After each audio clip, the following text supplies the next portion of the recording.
Assalamualaikum warahmatullahi wabarakatuh. Sesudah kesulitan ada kemudahan. Saudaraku dimanapun saja berada, siswa manakah yang berhak naik kelas di sekolah? Apakah siswa yang ikut ujian atau siswa yang tidak ikut ujian? Jawabannya tentu yang berhak naik kelas adalah siswa yang ikut ujian. Jadi kalau dalam hidup ini kita diuji oleh Allah, itu tandanya kita akan naik kelas.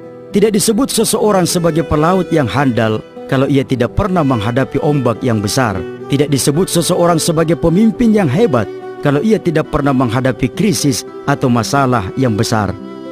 Jadi kalau kita diberikan ujian oleh Allah berupa kesulitan-kesulitan hidup, itu tandanya kita akan naik kelas.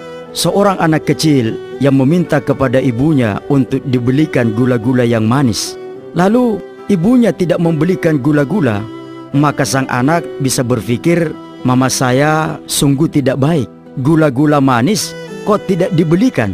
Mama jahat. Kenapa? Karena pikiran anak itu sempit dan jangka pendek. Sementara pikiran seorang ibu luas dan jangka panjang memikirkan keselamatan anaknya. Kalau anaknya diberikan gula-gula setiap hari, berbahaya, giginya bisa berlubang. Begitu juga dalam hidup ini. Banyak orang ketika diuji oleh Allah dengan berbagai kesulitan hidup, ia berkeluh kesah, "Ya Allah, ujian ini berat, ujian ini menyusahkan, ujian ini menyulitkan." Kenapa? Karena pikiran manusia itu sempit dan jangka pendek. Sementara pengetahuan Allah maha luas tak terbatas, di balik kesulitan ada kemudahan. Sampai-sampai Allah mengulangnya 2 kali di dalam Al-Quran. Fa inna ma'al usri yusra, inna ma'al usri yusra. Maka sesungguhnya sesudah kesulitan ada kemudahan, sesungguhnya sesudah kesulitan ada kemudahan. Ketika Presiden pertama Republik Indonesia Soekarno wafat, ulama yang memimpin sholat jenazah adalah Buya Hamka. Selesai memimpin sholat jenazah dan mendoakan keselamatan Soekarno, orang-orang bertanya kepada Buya Hamka, "Buya, apakah Buya sudah lupa bahwa semasa hidupnya Soekarno lah yang pernah memasukkan Buya ke dalam penjara? Kenapa Soekarno wafat, Buya datang memimpin sholat jenazah malah mendoakan keselamatan Soekarno?" Buya Hamka menjawab, "Saya tidak lupa.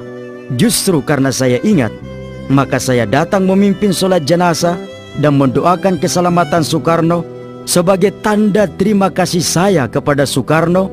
Gara-gara dia telah memenjarakan saya 2 tahun 2 bulan, sehingga saya memiliki cukup banyak waktu untuk menyelesaikan buku saya yang judulnya Tafsir Al-Azhar."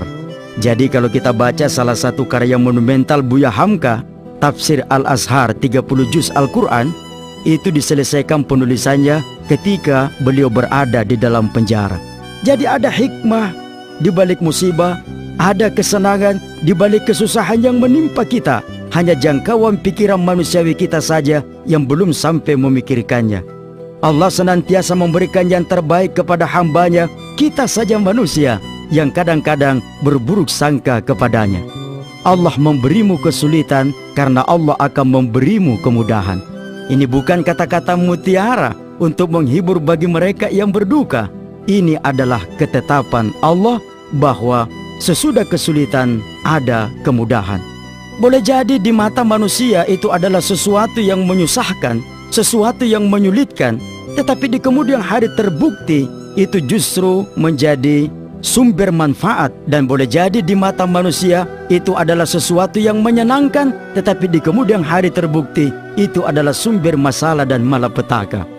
Wa asa an takrahu syai'an wa huwa khairul lakum, wa asa an tuhibbu syai'an wa huwa syarrul lakum, wallahu ya'lamu wa antum la ta'lamun. Boleh jadi kata Allah, kamu membenci sesuatu padahal itu baik bagimu. Boleh jadi juga kata Allah, kamu menyukai sesuatu padahal itu tidak baik bagimu. Allah Maha Tahu